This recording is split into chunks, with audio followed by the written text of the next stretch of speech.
নীলাচল নিবাসায় নিত্যায় পরমাত্মনে বলভদ্রা সুভদ্রাভ্যং জগন্নাথায় তে নমঃ। শ্রীমদ্ ভগবদ গীতা যথাযথ প্রথম অধ্যায় বিষাদ যুগ, শ্লোক 24। সঞ্জয় উবাচ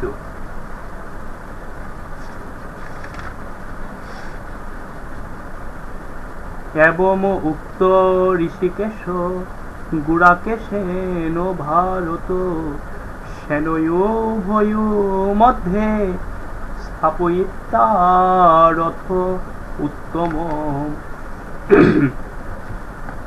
শ্লোক 24। সঞ্জয় উবাচ, সঞ্জয় বললেন, এবং এভাবে উক্ত আদিষ্ট হয়ে ঋষিকেশ শ্রীকৃষ্ণ গুড়াকেশেন অর্জুনের দ্বারা ভরতবংশীয় সেনয় সৈন্যদের উভয় পক্ষে মধ্যে মধ্যে স্থাপন করে রথ উত্তমম, অতি উত্তম রথ। গীতার গান। সে কথা শুনিয়া ঋষিকেশ ভগবান উভয় সেনার দিকে হইল আগুয়ান। উভয় সেনার মধ্যে রাখি রথোত্তম, কহিতে লাগিল কৃষ্ণ হইয়া সম্ভ্রম। অনুবাদ। সঞ্জয় বললেন, হে ভরত বংশধর, অর্জুন কর্তৃক এভাবে আদিষ্ট হয়ে শ্রীকৃষ্ণ সে অতি উত্তম রথটি চালিয়ে নিয়ে উভয় পক্ষের সৈন্যদের মাঝখানে রাখলেন।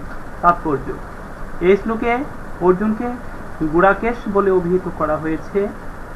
গুড়াকা মানে হচ্ছে নিদ্রা। যিনি নিদ্রা জয় করেছেন তাকে বলা হয় গুড়াকেশ। নিদ্রা অর্থে অজ্ঞানতাকেও বোঝায়। অতএব শ্রীকৃষ্ণের বন্ধুত্ব লাভ করার ফলে অর্জুন নিদ্রা ও অজ্ঞানতা উভয়কে জয় করেছিলেন।